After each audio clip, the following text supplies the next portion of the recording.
Texans Steelers, Monday Night Football, wild card weekend action here down your right side along with Tom Vecchio. And away we go, the final wild card game of this weekend before we get to the divisional round action tonight. Cool weather temperatures there in Pittsburgh, but now we're seeing, Tom, 2.5s at some marketplaces as the favorite still is the Houston Texans, but that line coming lower, and looks like we're going to get 38.5 to 38s across the board as the total here. Yeah, interesting to see it move past the field goal, not the spot that I expect. 3.5s early in the week, down to 3s for really the majority of the time, and now just at 2.5.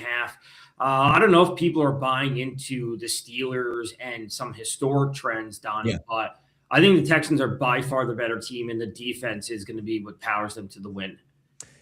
I'm interested because, following this line all along, and if we just put this up here, let me just get this. All right, a little bit closer. Houston and Pittsburgh, Tom. 51% of the tickets on one side for Pittsburgh, 49 for Houston. So it's a pretty even number. But the fact of the matter is, 3.5s to 2.5s to 3s at this point. I thought Houston should be the favorite, but closer to under a field goal, which it is now. We know how well, hey, Jacksonville's on fire to end the season. They got beat by the Buffalo Bills. Houston's been on fire to end the season. We'll see what Pittsburgh has. I don't love this game, but again, I didn't love saying I want to take Houston at 3 or higher at this point. Yeah, that's why I was, I said from the beginning, taking the 3.5 with the Steelers was absolutely a great play. The Steelers ended the season, I don't want to say badly or luck, but they looked terrible against Cleveland. They snuck away with the win against the Ravens when it's all said and done. And the performance that we saw from the Steelers offensively versus the Ravens, I do not expect that to happen versus this Texans defense. I'm expecting this game around 20-17, 21-17, somewhere around there. And, the Texans, of the way I described it, I just spoke to Kev on GTD, but the way I described it of offense, defense for the two teams, the Texans defense is by far the best unit of any of the four. And that is going to be the thing that the Texans can hang their hat on, as they have all season. Yeah, no doubt about it. You take a look at the weather conditions tonight. Clear sky, so no problems there. Temperature, fine at 32 degrees. No precipitation, Tom, and the windy conditions we saw like yesterday in Philadelphia. They ain't here in Pittsburgh. 8.8 miles per hour, dip into 7.7. Those sustained gusts shouldn't be that big of a deal tonight, so you should get a pretty even slate. So if we start to dip ourselves and say, you know what, let's get into that odds market here, and more likely the prop market. 204.5 for Aaron Rodgers. That's up a little bit from earlier this morning. And C.J. Stroud at 224.5. And the touchdown props to throw them. You're getting some pretty good prices there as well. Yeah, they are. The one thing I would say about Rodgers is, I don't mind his yards or his pass attempts. I don't know how much success they're going to have on the ground. And, this is a situation where if Rodgers goes over, I think you're going to have to sweat it the whole game. I think he can get there. It's not going to be pretty, and it's not going to be inefficient. So many of these games for Rodgers, we see him, and he starts off the game where he's like 11 of 13 or 11 of 14, like super efficient. But on those 11, completions, he only has like 75 yards sometimes. So he's going to have to really dink and dunk their way down the field, really throughout the majority of the game. Yeah, take a look at those pass completion numbers here, both in the same range. 20.5 here listed for Aaron Rodgers, 21.5 at plus 114. So it's essentially they're the same, depending on the juice. One is 130 plus 114. You could probably even that out. Passing attempts in this game for both of the quarterbacks. Aaron Rodgers, 32.5. CJ Stroud, also 32.5. For me, it's just, you're right about one thing with the Pittsburgh Steelers, because the MO is, I don't know how many yards they're going to throw for. I don't know how many explosive plays they're going to have.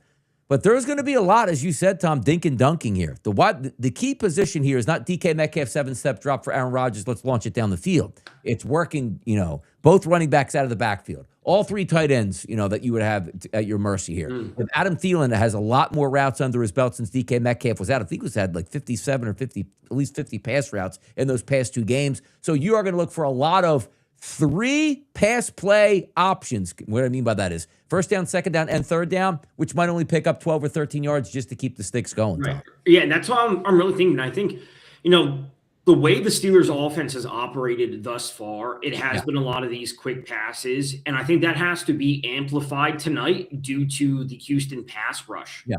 So that's going to be like even more front and center for the Steelers. Like they know they have to get it out quickly, and it's going to be short, quick completions to move the chains.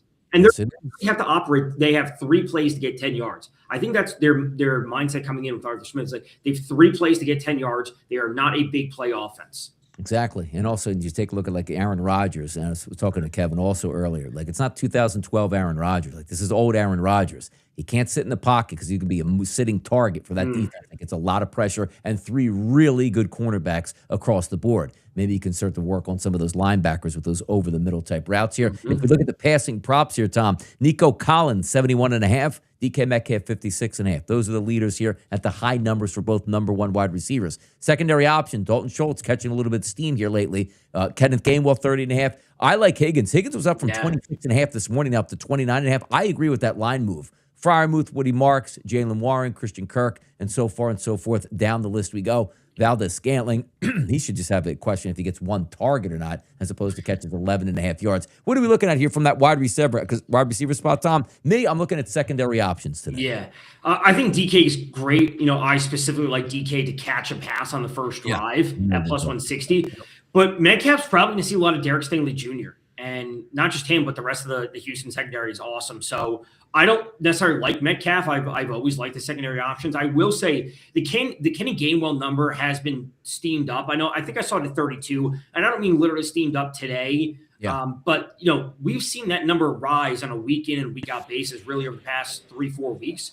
But some of those weeks, especially the past 2 specifically, I should say, those were games without DK Metcalf. And when you have 79 targets and the player comes back and the number has moved up from what it initially was, I like Kenny Gainwell, but doesn't mean I love his number where it is at right now. Yeah, I like Jaden Higgins, I think makes some sense, and also Adam Thielen, because you're not asking for a lot of targets, secondary spots. And also, if you're looking at Aaron Rodgers, you try to correlate these games in your mind. Like, it's not going to be a deep passing game for the Pittsburgh Steelers. Now, we know he's going to go deep when he catches a team off guard or trying to change or sub and you get that free pass downfield. But this is mostly a 3-step drop. Or Aaron Rodgers loves to have a running play and turn it into a pass play with a slant route, so it looks short and quick there. I think Higgins has a legitimate chance to do some damage tonight as well. So I'm laying off the top guys here.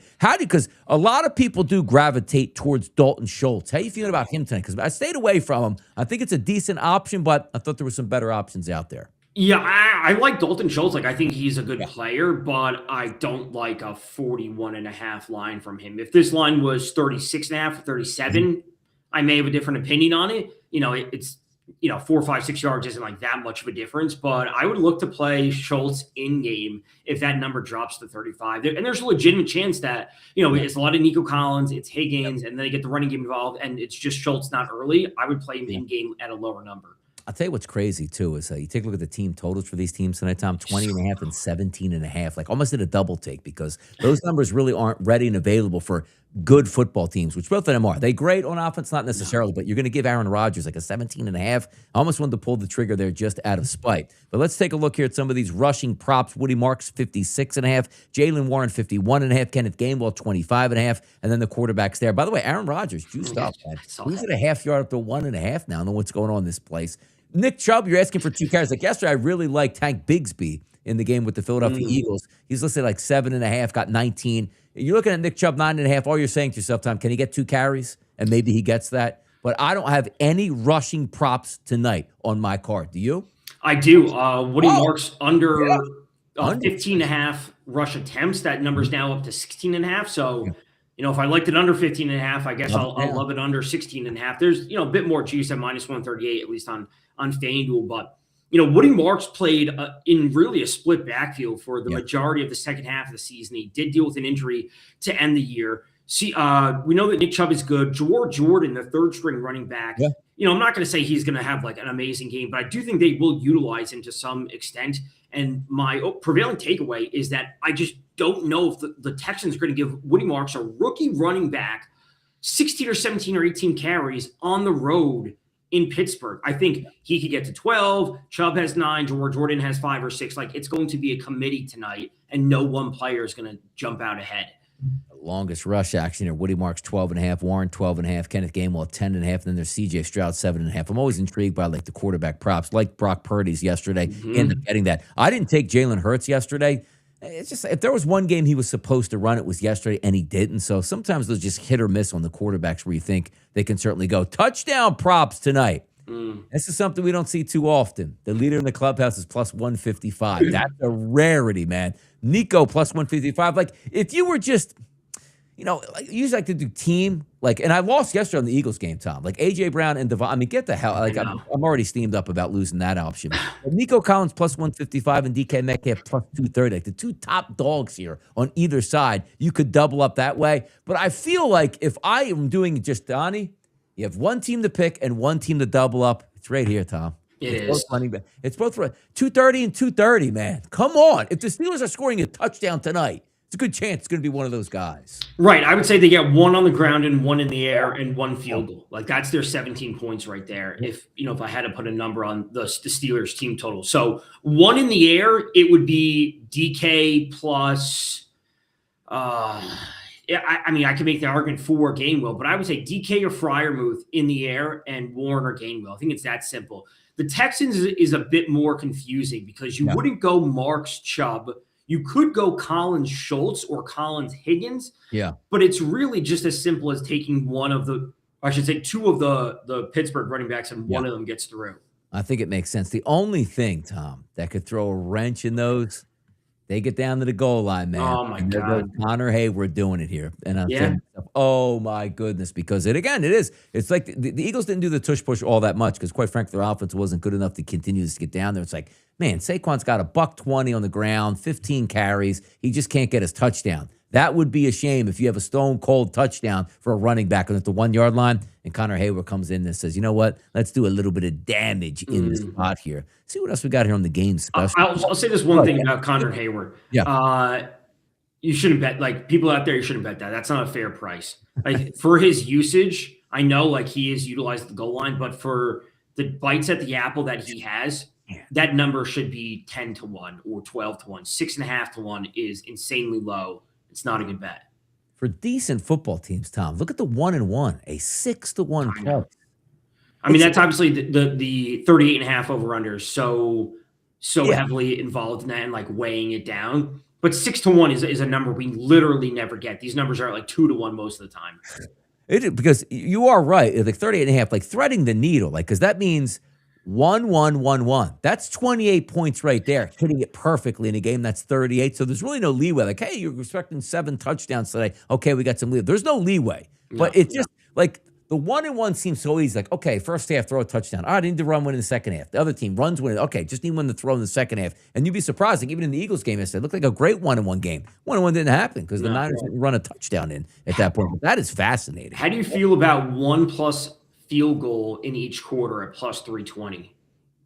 So what? So not one team apiece, just one. Just any 320. Not bad. And the reason I say that, usually Tom, you'd be like, ooh, I don't know about that. But again, just bringing back up on this tab right here, when you look at the weather conditions as they pop up, which for some reason are popping up right now. It's not windy. Under 10 mile an hour wind. There we go. 8 mile an hour winds, Tom, and 32 temperature out here. That's not bad. And also, we're not dealing with those hard kicking balls a couple years ago. This is a new league in the NFL where you get to doctor those balls, keep them warm, and absolutely smoke them. So I think you might be on to something, because the one thing that we see over the weekend and wild card weekend from a lot of these teams is 4th and 2 in the red zone, you got to go for it. That ain't this game tonight. Like, every point is going to matter, so it's not a bad look for you. So I'll just say this. FanDuel doesn't offer, but if you look on DK and obviously other books out there, you can bet on field goals made per kicker.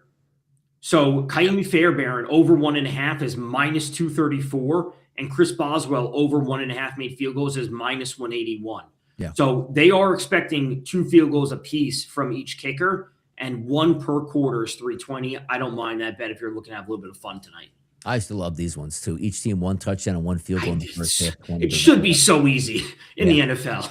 Like, because you can factor on, like, yeah, they're going to score a touchdown in the first half. And yes, they're probably going to kick a field goal in the first half, but it's amazing how some of these things don't come up. And look at even these price points. These are usually minus money, Tom. Aaron Rodgers and CJ Stroud, 15 yards passing per quarter, is plus money tonight at 135. Like, this is one of those games where I always like joke with Joe Lisi, who likes to be, contrarian.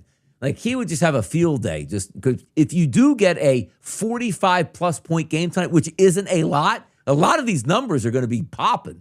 It's true, like 24-20 Yeah. would like it's not a high scoring game, and obviously the game would go over.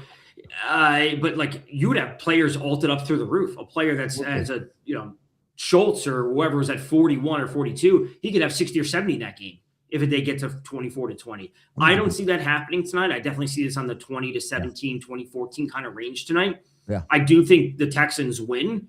But I said this to you this morning. If it goes over, it's going to be late and it's going to be really tight. It's not going to be cruising over. Yeah. All right, there you go. We got Monday Night Football game in the mix tonight. Higgins, 26, 27, 28, 29. I like that. And also slide it down a little bit for my action for Adam Thielen here, who's 12.5, 13.5 in the marketplace. I like to. By the way, yesterday, when we were talking and going over the games, like, hey, what did we like yesterday? Eagles team total 12.5, which hit in the first half. They scored 13 points. I almost killed the kicker for missing the first extra point. And then it was Trevor Lawrence over 2 touchdown passes. He ended up throwing 3 in that game. So pretty good stuff on show plays. What do you got tonight, Tom, for the people out here? I mean, yesterday was successful with Allen over the rushing and receiving, passing and rushing for Josh Allen. Yep. Tonight, like having a little bit of fun. DK Metcalf plus 160 to catch a pass on the first drive. I'd say a smaller unit on that. And then Woody Marks under 15.5, under 16.5 attempts. They can't. I'd be hard pressed to see the Texans giving the ball 17 times tonight. Yep. Rock and roll tonight, people, as we get one final look at this game right here. And that is the Houston Texans and the Pittsburgh Steelers. You see the 3.5s at the opening number, 2.5 here listed at FanDuel. That was 122 a little earlier. Now it's back up to 128. Looks like really the only book that's popular. Bet365 -3, BetMGM 3, DraftKings at 3 here. We'll see where it gets to game time, but this should be a good game tonight. Looking for a little bit more scoring so we can have some fun out there, Tom. Cash and tickets is what we do. Yep. Mickey O'Donnell Wright's out here. See what happens tonight. We'll catch you later.